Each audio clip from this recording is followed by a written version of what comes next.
Welcome to the Becoming Ronin podcast. Becoming the person you most want to become. It's a big day in the Ronin community. I don't know, at least in our world. Yes, Smitty has received his second stripe on the white belt. That is a pretty dangerous man that is sitting across from me right now. How do you feel?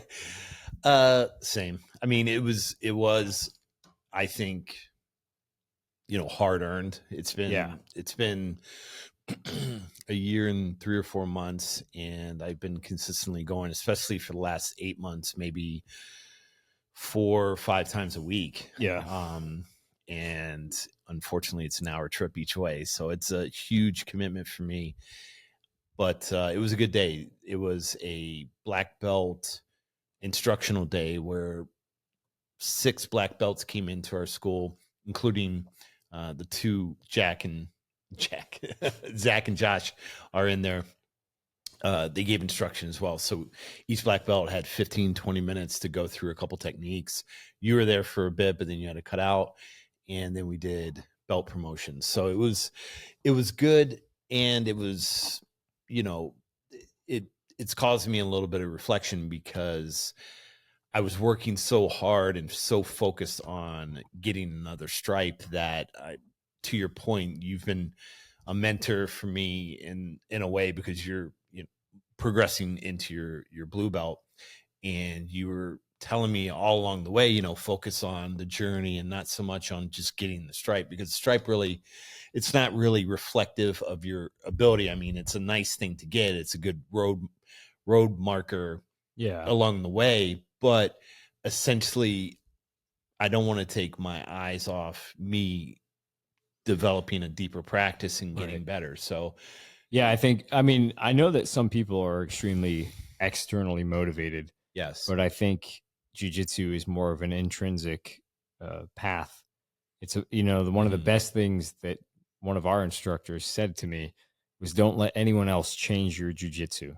Your jiu-jitsu is yours. And that means like whoever you're rolling with, you don't change it based off of who you're rolling with.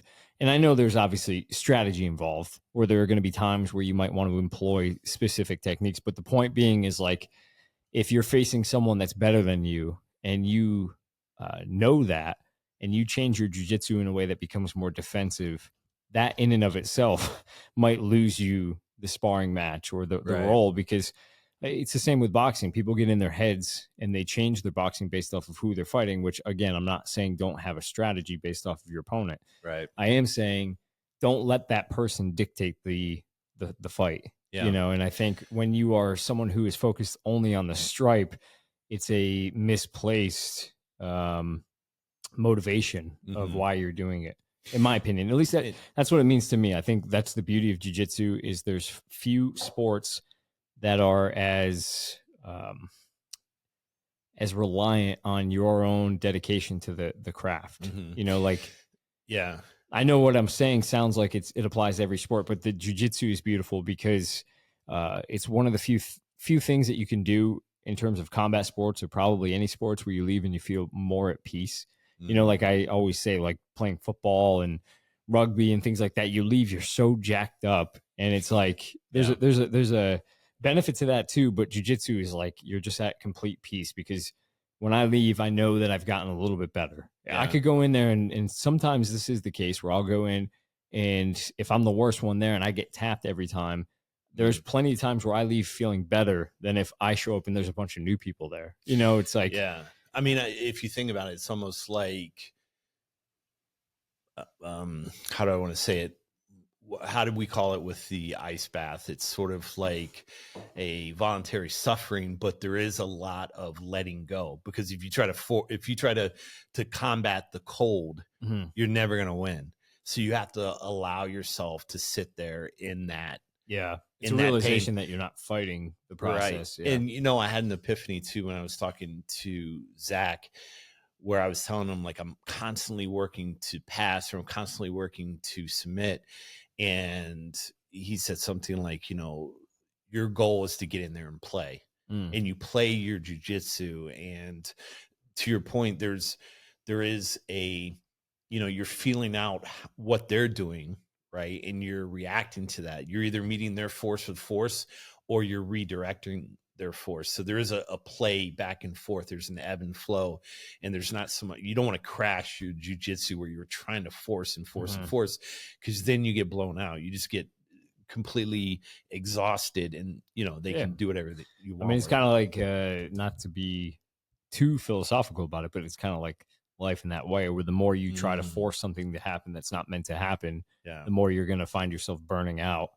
And not only that, I think focusing on jiu-jitsu in a way that makes it fun for you is the true path of, long-term journey. Whereas, like I was saying to you, like it's the same with guitar for me, woodworking. There are certain things in my life that I want to be a hobby so that it doesn't become something I hate, and a lot of people like us are the types of people that when they get into something, they get really into it, and they want to constantly progress with it.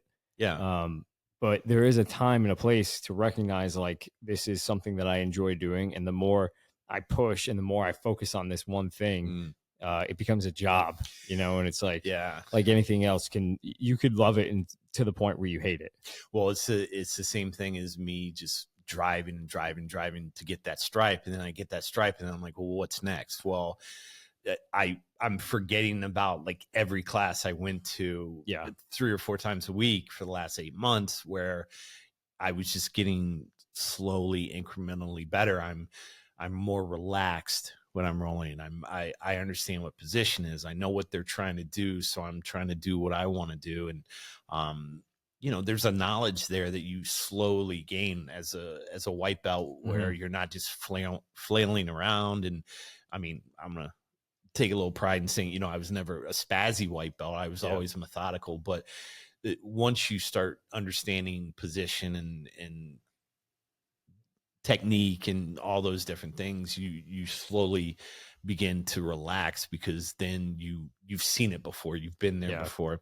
But so the conversation Obi and I had before this podcast was, you have to be careful not to get burnt out. If you're so externally motivated to get the stripe, you're not playing. You're not playing, and you're not enjoying the journey. You're not on the path, And I think that when you said jiu-jitsu, you come out of it feeling more relaxed. And we've said that about strength training for ever since, 20 years, about how it's your daily motivate or your daily meditation. And that meditation is so important, because there is a lot of similarities to life. And if you're sitting with anxiety, or you're sitting with a lot of trepidation, you're not still, there's a lot of tension in your body. Going to the gym and training is a way to relax, but jiu-jitsu is, again, you're facing that adversity and you're actually doing something about it. One of the biggest things when people come to me in the anxiety, I say, did you get outside today? Did your feet touch the earth? Did you do something physical? Did you drink a gallon of water? Did you stretch? And people many times, to all those questions, they'll say no, and I think they wonder why they don't. And they wonder why, but it's really up to you. If you're sitting in your house and you have all this anxiety, if you're not going to do something about it, you're just going to sit with that. But jiu-jitsu, training, walking, and just being more physically fit, or just changing your environment, I think is really important to helping you move past that anxiety. Yeah, I mean that, and definitely action is the antidote to anxiety. But I also think everything in your life brings energy or takes away, and oftentimes the only distinguishing factor is the way you look at something. So everything in your life that's taking energy is a potential energy giver. And Right. A lot of that is just your attitude. Not to sound like a cliche.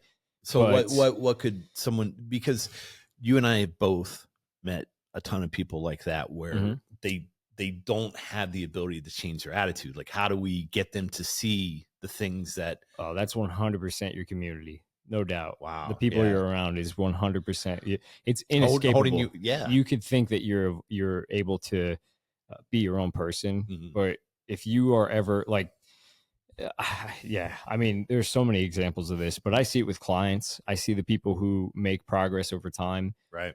That's one of the things I can tell as a predictor of success when clients come in is how well they adapt to the community. Because Infinity has a very strong community of Right. people that are like-minded and hard-charging people that are after their goals. And the Yeah. people that come in, you either adopt that mindset and become part of the community, or if you isolate yourself and you look at this as like a box that you're checking, you're the type of person that's going to be a rep counter. You get in, get out, you prioritize other things. Right. Whereas, you know, if you start to blend in with people that want the same things as you, all the decisions that you make about prioritizing are already made for you in a weird way. So Yeah. I think the way that you view things, whether it's jujitsu, I mean, I do this analysis all the time on my own life of like, hey, what is really draining right now? You know, and is it the gym? Is Yeah. it training? Is it jujitsu? Maybe I'm taking jujitsu too seriously right now. You know, like, And that's such a God, that's so powerful. And you're 33, and I wish I was that mature enough at that age. I was just head down to the grindstone when I was that young, because that's all I knew. Like, you got anxiety, work harder. Something's going wrong, work harder. Like, that's all I knew. And I guess I really didn't have the foresight or the intuition to be able to get outside of that. But to have that at 33 is such a gift. But the thing I was thinking about as soon as you said community was, they have a saying, like, if there's 4 broke people, you're hanging out with 4 broke people, you're going to be number 5. Yeah, If there's 4 people with anxiety and you're hanging out with them, you're going to be number 5. Yeah. So changing your community or changing that environment and really being open to becoming part of a community, because a lot of us with anxiety, we might want to be, we find a lot of comfort in being an introvert or hiding away from the potential of community. So really being open to that, I think, is really a win. Just stepping foot in the gym and having the potential to find a new community. Yeah. And also not being overly reliant with all your needs on one specific thing. It can never be just jujitsu. It can never be just your wife. It can never be one friend, or, you know, That's important. I think diversifying what you need to get out of where you find it is, I also think, very important, because I mean, aside from being well-rounded, Sure, I think when you start to rely on one thing too much, whether it's fitness or jujitsu, and you don't find it within that, like you will eventually, like jujitsu, or you find it and you slowly get away from it. Yeah, it's cyclical. Yeah. Like, you might, when you start jujitsu, you're enamored. You're like, oh wow, this is what I've been looking for. I'm tapping Obi out every day. It's so Something easy. like that. He's crying a lot. Yeah, now I know you're without oxygen. But those jokes we did during the instruction. Yeah, they actually promoted me, and my belt now says NyQuil. Put everyone to sleep. That's hilarious. So point being is, like, I just think that as long as you have multiple things that are cyclical, right? You like that one? That was really. I'm really trying not to continue laughing. Yeah, I see. That was hilarious. I think that the more things you have that you can press or pull different levers, that kind of bring energy into your life, the less you're going to keep pulling the jujitsu lever in an effort to get some serotonin and dopamine, right? You know, because, like, there's going to be times, again, like, you might be achy, you might get injured, and you have to sit out for a little bit, and we need other things. Yeah, and we see that with look at Haney, like, you hurt his knee, and I'm telling him, get your ass to the gym, like, even like something else to keep his mind fresh, because when you get injured, I mean, that's just a downward slope, especially if you cut everything off that you were doing. So having a diversification of the things that keep you active, your family, and that and also, like, you know, let's say jiu-jitsu is the thing that brings you energy, and you have other things in your life that take energy from you. I think it's important to have other things that you can rely on when jiu-jitsu is not it, and B, I also think it's time to reevaluate how you're looking at those things. I don't know if you remember when we had Will Fox on, we were talking about the number system. We were just having this conversation in the gym about anxiety and excitement. It's a very similar dichotomy where it's almost a Like if I asked you, let's say work sucked and drained every bit of you, and then jujitsu put a little bit back in your tank. And I said, well, on a scale of 1 to 10, how much do you hate work? And and you'd say something like 7 out of 10. Mm-hmm. And I would say, well, why is it only a 7 and not a 10? You know, what's the difference between a 7 and a 10? Right. And then you co-author the narrative of you coming up with why you do like work a little bit. And it starts to show There's you a little bit of space there. yeah, it shows you the things you forgot and that you took for granted. Yeah, that are giving you a little bit. Yeah, you could be like, well, you know, it does challenge me. I like the people I work with. I can support my family. I sent my kids to college. Sure. You start to talk about, you know, some of the things of why, you know, and that also opens your eyes to what you would be missing out on if you didn't have that. Wow, And that's really so I good. think like we've kind of gotten off track a little bit of the jiu-jitsu thing and like the burnout thing, but I do think this is pertinent because burnout is so subjective, and there are definitely things in life like being able to pay your medical bills and have health and things like that really contribute to being happy. But we know there are plenty of people that are in those situations with no money and barely any health that still find things to appreciate. That Viktor Frankl man's search for meaning. You know, if you can find meaning in the suffering, there's space there to have a gratitude and gratefulness of every day, even though you're suffering. Was it his quote that it's like if nothing is not enough for you, nothing ever will be? I don't know. Same token though. Yeah, absolutely. But yeah. So anyway, so it's not always as bad as you think, and there is if you're willing to find space there in that number, you know, there is things to be grateful for. And I think that the younger you can find that gratitude, even in the smallest spaces between the suffering and the things that are positive in your life, you can push on, and you can have the energy to find new things that you might as well. Yeah. I mean, this isn't a dress rehersal, you know, like absolutely. This is our only shot at it. Like, what's the alternative? You either do or you don't, and you either find that, you know, I know people will shoe the idea of like the silver lining. Harsh reality. That's a hard. I mean, that's really hard to. Every moment you have a choice in that moment. Yeah, and wow. That's ultimately, you know, what's going to decide your experience here. You know? Wow. Glad we got all that out of them. Yes. So I got my second stripe, and again, I'm finding that the focus is transitioning even early on here. Focus is transitioning from what's on my belt to maybe enjoying every class and every little thing that's leveling me up. And you and every single person listening to this podcast is doing so much better than you think. Yeah. You know, and that's, I guess, the point of like, doesn't matter what the stripe says. It's like a recognition of that fact. Yeah. You know, whatever you think you're doing, and you have a pretty big head on yourself. Yeah. So you're still doing way better. What are better. you saying? I'm arrogant? A little bit. I still think you think you're doing well, and you're still doing better than that. I think I'm doing well. I'm the most self-deprecating. I know. I'm just joking. Yeah, I know. But I do think like everyone I talk to, man, they don't give themselves enough credit. Yeah. Sometimes you got to take inventory of the things. That's the power of community. Those people are not only holding you accountable, but also building you up. They should be building you up at least, you know. Yeah, being able to my community tears me down. Obi and Pat and Adam. I mean, I'm constantly fighting for keeping you grounded.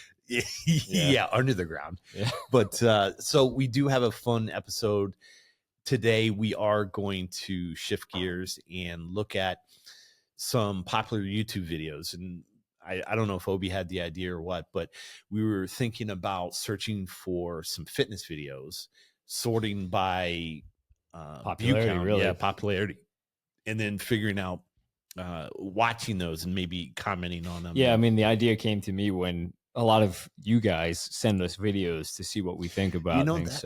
That's one of the funnest things I get to do is strength coaches analyze videos of technique, because I just love giving feedback and watching the videos and improving. Yeah, this is one of my greatest joys. Yeah, and I think it's cool too, because you know, a lot of the listeners of Becoming Ronin, I would say, are above average on their knowledge of fitness. So the Sure. videos that we get sent, while it's either themselves or an influencer, Yeah. a lot of times we'll get really good videos of like, hey, I saw this technique. What do you guys think of it? Yeah.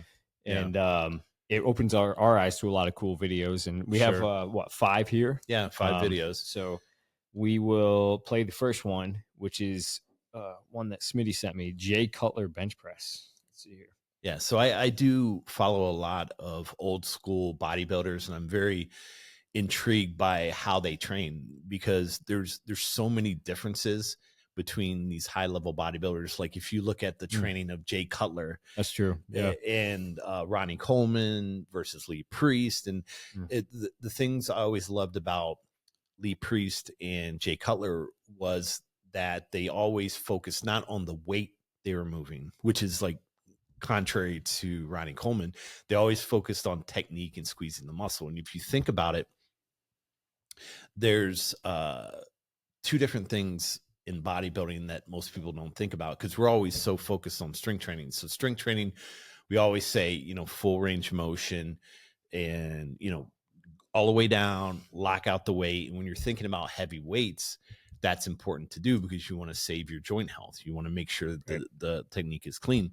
But with bodybuilding, there's something called the pump, right? And I've talked about this before, where Mel Siff in super training always called that type of pump training, where it's like continuous. Yeah. He called it continuous tension reps. Yep. And when you do continuous tension reps, there's a couple things you want to think about. You want to think about the pumping of the muscle, or pumping of the repetition, not necessarily repping at full range where you're locking out and going all the way down. You're actually reps.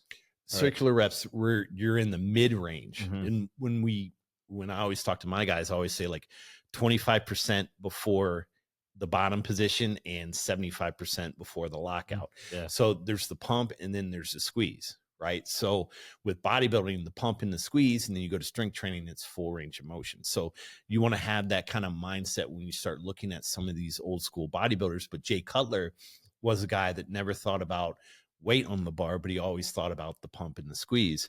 And when I sent you this video of his bench press, because it's contrary to what we talk about when we start looking at Louis Simmons and strength training, because the position of his elbows. So we always talk about saving the shoulders and having the arms or the triceps kind of fall 45 degrees from the midline.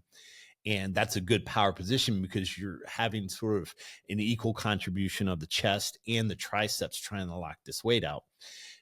For strength training, those heavy reps. So the position is really important.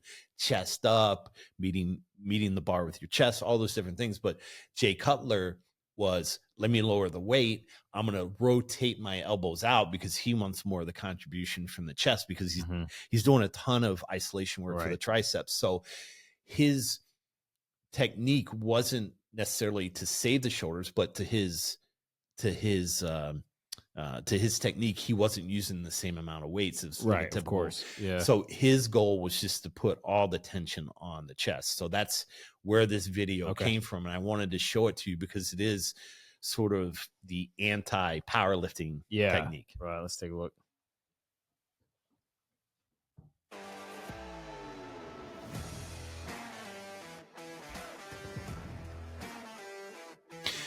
Oh yeah. So if you can super look high too, it's like it's super high, almost at his collarbone. You know who else has this exact same technique? It's Flex Wheeler, who had one of the most amazing physiques ever. And again, look at the pump and the squeeze. He's not touching his chest, and he's also not locking out. Wow. It's just you can just tell that's hard. Yeah, it's continuous tension, and it's sort of again, a powerlifting rep. They always say, well, bend the bar, break the bar, pull the bar apart. Well, they're trying to centrate the shoulders. They're trying to keep the shoulder safe while that heavy weight is coming down on the lats. Yeah. Well, what he's doing, he's actually squeezing the bar together. So it's sort of the opposite of powerlifting. So when he comes up, remember what I said, the squeeze and the pump. So the pump is that 25% to 75% staying in the mid range, and the squeeze is at the top, as if he's doing a pec fly and he's bringing the dumbbells together, but his hands are locked on the bar. Well, if you think about it, it makes exact sense of why that would be. It's because it's what we always talk about. Powerlifting, the goal is cooperation of muscles because you're training a movement, whereas bodybuilding is an isolation of a muscle because you're trying to isolate a muscle and grow the muscle. So that's a perfect example and perfect illustration of how that mentality plays out in training of the why behind the movement. So he's turning a compound lift into an isolation lift by trying to rotate his elbows out, keeping the weight light, and trying to put the focus or the tension more on his chest than his triceps. An uninitiated trainer seeing someone bench like that, without knowing the why, would say, hey, that's wrong. Absolutely. And you and all the listeners and CPPS coaches know there is no such thing as a right and wrong exercise. It's just the why. And if you think about it, we've always talked about, most people say, well, functional training. Well, function is what the goal is. What does that exercise serve? That's right. So powerlifting, the function is the most amount of weight for bench, squat, dead. The function for a bodybuilder is big chest. You know, so that's a functional lift for bodybuilding for Jay Cutler. Right.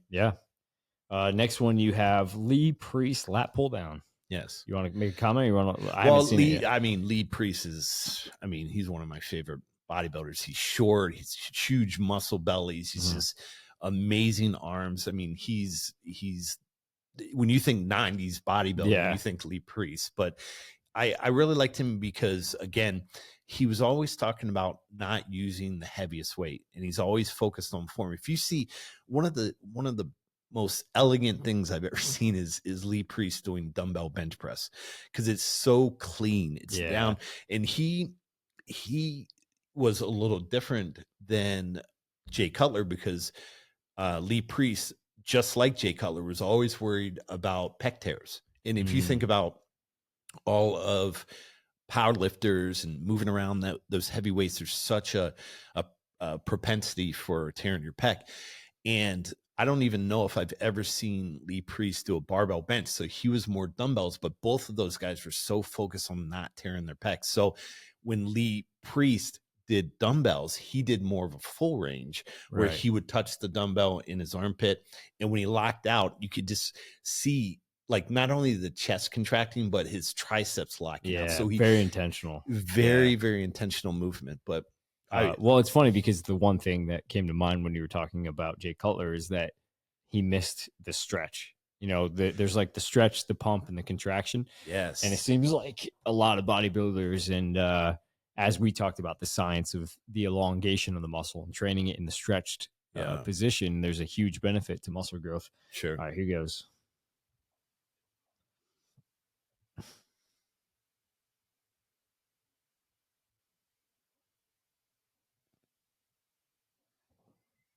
I've seen kids at the gym, they probably weigh 180 pounds. They'll have a 300-pound stack on in there, but yet they can't do one chin-up. It's like...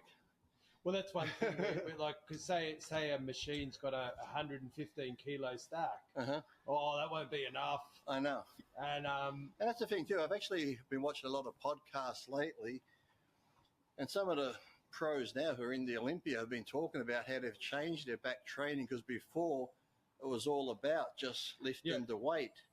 And then a lot of them over this last year, people have been asking them, what have you done different? Your back looks like it's come up. And they've actually said they've gone a bit lighter and really gone for the feel. Because back's also one of those things where with your biceps, you can see it. So as you're squeezing it, you can see it, or your chest. Your back, you really can't see it. So people are just like this. So your back's one of those things you really got to focus on feeling it and actual squeezing it. I've seen. That's such a good point. It's such a fantastic point. And you're listening to one of the greatest bodybuilders of all time with a massive back. And for him to give you a little insight into real intentional training is so important, because you don't need to throw the weight around. And remember what I said, momentum is a young man's sport. And it doesn't matter if you're doing Olympic lifts with momentum or you're doing lat pull downs, that momentum has a detriment to the joint. If you're not intentional through a range of motion and utilizing a joint, there is a potential for injuring that joint. And I think when you slow things down, and that was my whole ageless athlete system, where you made lightweights feel heavy. Yeah. When you focus on intention, you won't be able to do the heavyweights because they're not going to move. Yeah. So cutting the weight down and really focusing on contracting what you want to contract. And then you can go into all the other nuances of changing the angle of lat pull downs and all the things, or even underhand grip lat pull downs, getting more of bicep focus. But the intention has a great importance when you're really trying to bring up a lagging body part. But they specifically with lagging body parts, because Yeah. I think it was even Jason Ferrugia once wrote an article back when articles were, A thing. relevant. Yeah. About what's hurting your gains most. And it was going too heavy, which obviously at the time Right. was like sacrosanct. You don't talk about not going heavy, because Right. every bodybuilder at that time was just talking about, you need to put heavy weights on the bar Yeah. if you want to get bigger. And as we know, we talk about this with corrective exercise, with programming, with being smart about training. Yeah. There's a time and a place for heavy compound movements with coordination across body parts. Yes, sir. And then there's a time to give yourself the best chance of success to target specific muscle groups. Because if you think about doing deadlifts and you're doing rows to build your deadlift, you're going to do heavy rows. Yeah. And that is going to stimulate muscle growth, but it's going to leave behind the non-participators. But you know what I mean? Like, Right. if there's not a coordination amongst the pulling muscles, and there's a dominance there, you're going to further the dominance, and until you address that imbalance. Yeah. And remember, there's structure and there's function. Structure is cross-sectional area of the muscle, and function is that neurological component. So that's the coordination, as you say, co-contraction, or however you want to say, bringing multiple muscle groups into the movement to contribute to a successful lift. Intention is different because you're trying to keep tension on the working muscle. And there's a huge amount of difference between the lat pull down, throwing it with momentum, and pulling it down, squeezing that bottom position, coming back up, and really elongating your arms. So you can, there's so many benefits, tractioning the shoulder, coming down, squeezing.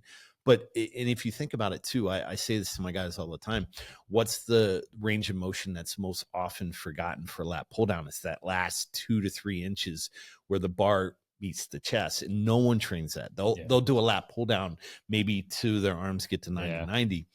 But if you take it further into extension, now what are we doing? We're contracting the hell out of the rhomboids, the mid back, but you're also contributing not only to thoracic extension, but loaded thoracic extension, and then decelerating thoracic flexion. Think about that pumping action.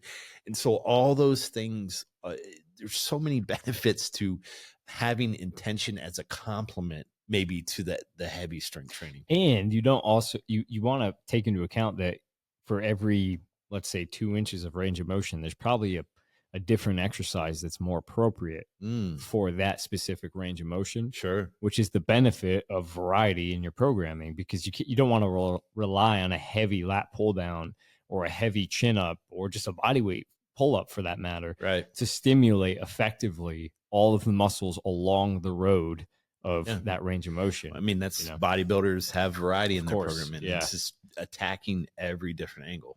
All right. Next, we have Judd Lienhard. Lienhard, maybe. I've gotten a ton of these videos. I send them to Corey all the time. Yeah. Super, like, you want to talk about innovator. Yeah. You know, like, I feel like you'll have a good appreciation for this guy because he's in the gym, he's doing it. And you can tell that when he's doing these exercises, they may look funny, and it would be easy to place him in the category of circus tricks, which can happen if you're an uninformed coach or an uninformed trainer who doesn't have a lot of experience. Yeah, you see the comments on these videos all the time, like, this guy's a clown, this guy's a joke. Yeah. Oh, here's another influencer making up exercises. Yeah. And I kind of get where they're coming from, because if you're scrolling through your For You page and you see one of these come up, I've been there before where you see those exercises and you're like, does that really do a whole lot? Or are you just looking for views? Yeah. But I will say, if you're a coach that has spent time in the trenches, you can totally see these exercises and be like, that makes total sense. Yes. So I'm going to play this first one. I don't even remember which one this is. But before you get started, I mean, I say this all the time. Show me something novel. Stop stealing from other people and then putting out the same garbage. I mean, I don't know how many similar videos I need to see. Show me something novel and show me the intention behind it, or tell me like what you were thinking when you created it, constructed or implemented it into your program. The caveat though is like you want to consider the body of evidence when you're looking at exercises. Well, I'm not talking about, I'm talking him specifically. I'm not talking about some random. Okay. Yeah. Right. I know that like, it sounds like in one breath we're saying stick to, what works. And then in one breath we're saying make stuff up. Right. But it's 100% the refreshing part of this guy's Instagram is that he's taking, he's analyzing what he's trying to accomplish. Yes. Exactly what Jay Cutler is doing. Yes. Exactly what Lee Priest is doing. And reverse engineering, top down, what do I need to do to accomplish what I'm trying to target? Yeah. And one of his things, it seems like, I haven't done a ton of research on it, but he is shaking up the accepted paradigm of linear strength training patterns and saying like, you can get off these machines or use these machines for other things to train the spiral line or, to train the left shoulder into the right hip. So with that being said, I can't remember which one this is. This is pretty cool exercise actually. So it looks like a single leg squat. It's like a pistol squat with a TRX in the opposite hand, which is like a suspension. Yes, he's getting a spiral stretch. Right. So I didn't even see the second part of this. What is this? Like a sumo squat where you're up on your toes, heels elevated. Yeah.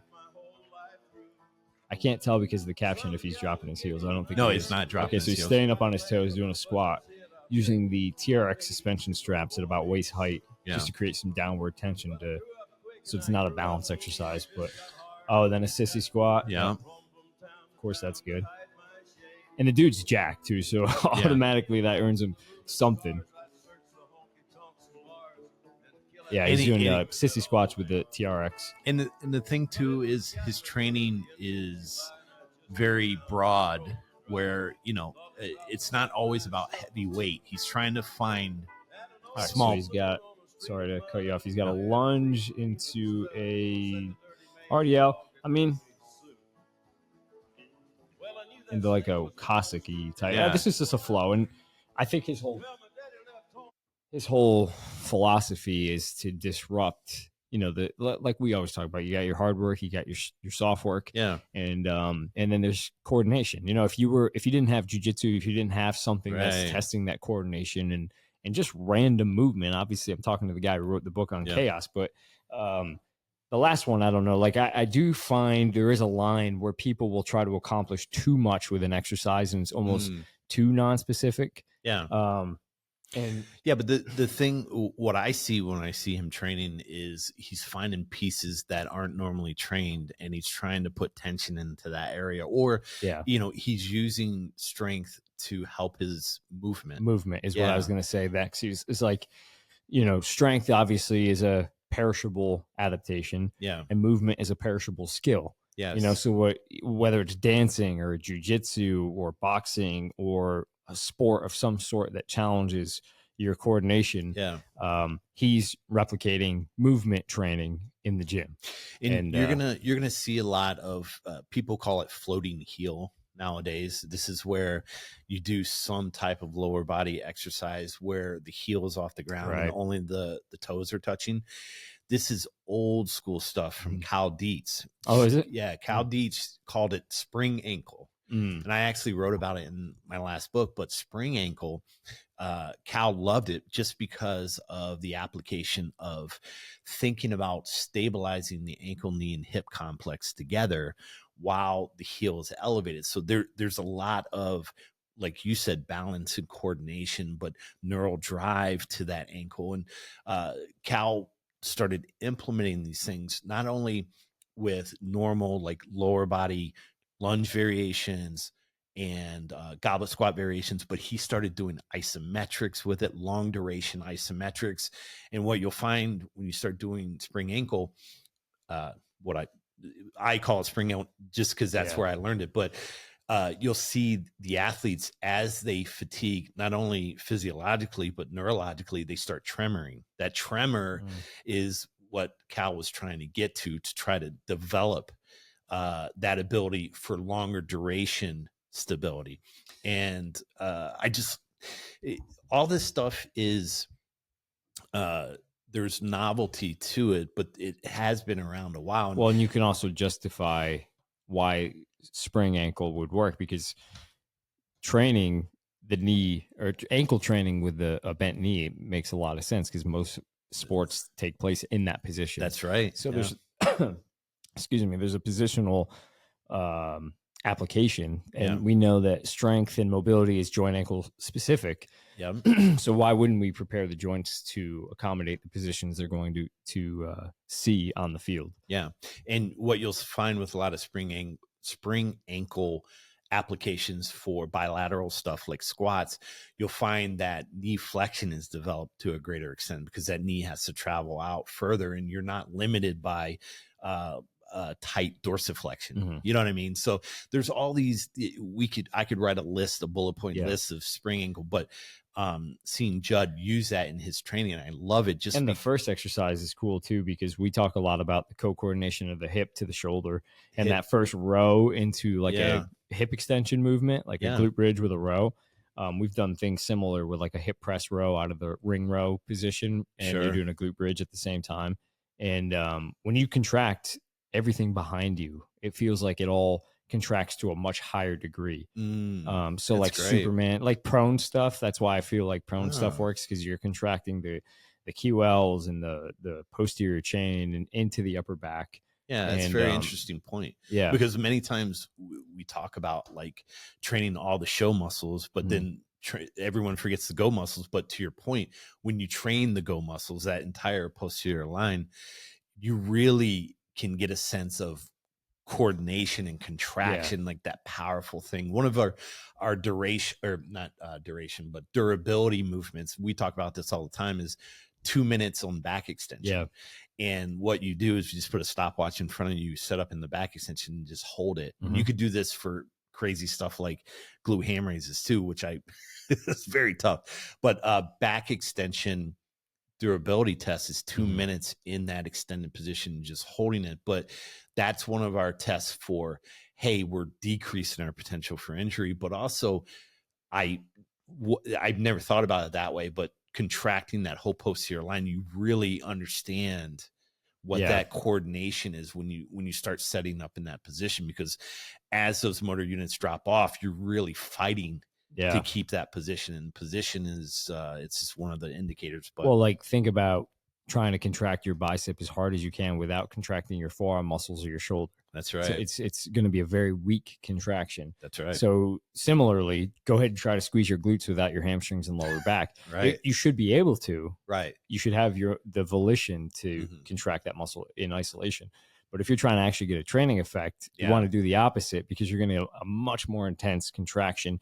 And not just that, you're also going to get the muscles to play together. Yeah. And they want to, that's what they're designed to do. The coordination, like, this goes back to the FRC stuff. Like, we think of muscles as like, an anatomy diagram, or like an actual model where we could take the muscles off the bone. And we know that that's not how, if you look at cadaver labs or YouTube videos of dissections, which might get you flagged in some circles. Right. But if you look at dissections of cadavers, like Anatomy Institute YouTube channel, they do stuff all the time. And it's really cool, because they'll show where muscles connect, and actually sometimes like muscles will develop basically little bridges between other surrounding structures, like fascia and the Achilles. And that's the importance of, obviously, all the stuff we talk about at the CBPS: hydration, movement, soft tissue work.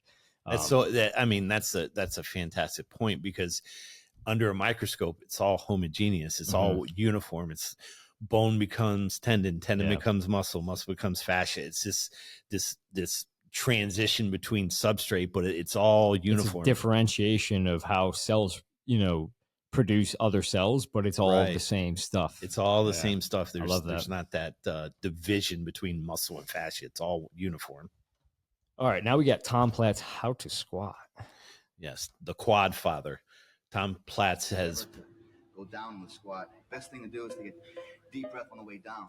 What a classic outfit. Those pants and the white pants with the red. Tight. And so you bounce, blow out the air when you go up. My head's always up. Keeps my back straighter. Explosive movement. Remember those? This is the squat rep, okay? You genuflect on the squat, right? It's where life and death will take place every workout. Genuflect. When I endeavor to go down with so the one thing I wanted to talk to you about was those are called, so oftentimes we in a powerlifting circle or we're talking about strength training, we use the air to brace. Once the brace is set, we keep the brace, we hold our air down up. Your inhalation. Yeah. Right. We take a huge inhale, we brace our core, we call it torso rigidity or securing the canister. Yeah. We keep our breath down up and we come up, reset our air. So if you think about it, a set of 5 reps for the squat, you're taking 5 breaths, you're resetting your breath every time, you're getting that brace, you're going down up, you're keeping position because you're making sure the spine is safe. What he was talking about, again, this is sort of the differentiation between powerlifters and bodybuilders. He was talking about breathing squats. It's more of anatomical breathing. As you go down, you inhale. As you come up, you exhale. There's no holding of the breath. And if you look at Mike Mentzer's research or how Mike Mentzer used to talk about it, he talked about the circulatory system is more like a hydraulic system, right? So by holding our breath, we increase the pressure in that hydraulic system. Mike didn't like that. So he was always cueing his guys, even at the most intense movements of a rest, pause, set, like at the end, he's inhale, exhale, inhale. So you're never holding your air. And I thought that was such a unique point that Tom Platz in the gym, he came to his own conclusion. And this is before any empirical evidence or scientific research on bracing mechanics, on, Isn't it funny how like all the most profound coaches in the industry all conceptualize movement with breathing? Yes. Like Tom Platz, Wim Hof, even Steve Maxwell, Paul Gagné, all those guys end up there at some point in their career, where they can't unmarry the breathing with movement. I mean, all jiu-jitsu guys do the same thing. Like, well, and we've talked about this before. I have a long list of issues with jiu-jitsu, but holding your breath, holding my breath, because I came from that strength training background, and all I knew was brace, brace, brace. So if I'm someone's in side control with me and I'm trying to bridge and get out, I'm trying to take a big breath in, I hold my breath and I try to bridge, and then I don't get it.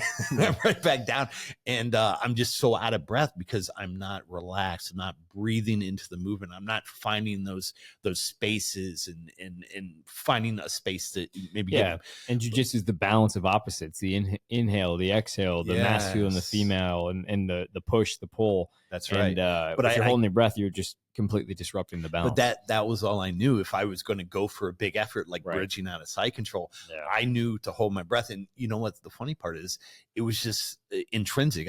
That's just what I did because I've been training for 35 years in the gym, and I didn't even know I was doing it. And rolling with Josh, he's like, "Dude, you're holding your breath. You're holding your breath. You're." Well, it's like when we were at the Swiss and we were talking to that power lifter, and like every half of a sentence he would get out, he would take like he was preparing for a max effort squat. Right. And he was sweating just talking. Right. Yeah. There might be some cardio aspects to that, but I think a lot of it is just, people might not realize, but breathing is such a habit. It's such the way you breathe, the tempo, the duration, the expansion, it's all. But we should put that in the CPPS. Yeah. And that's funny. But to wrap up that piece on breathing. So Tom Platz was known for high volume squats. You can't, holding your breath over the course of that duration, trying to reset your air and all that stuff. So he had to develop that sequence of anatomical breathing of inhaling, exhaling. As every repetition unfolded, he's inhaling, exhaling through the repetition.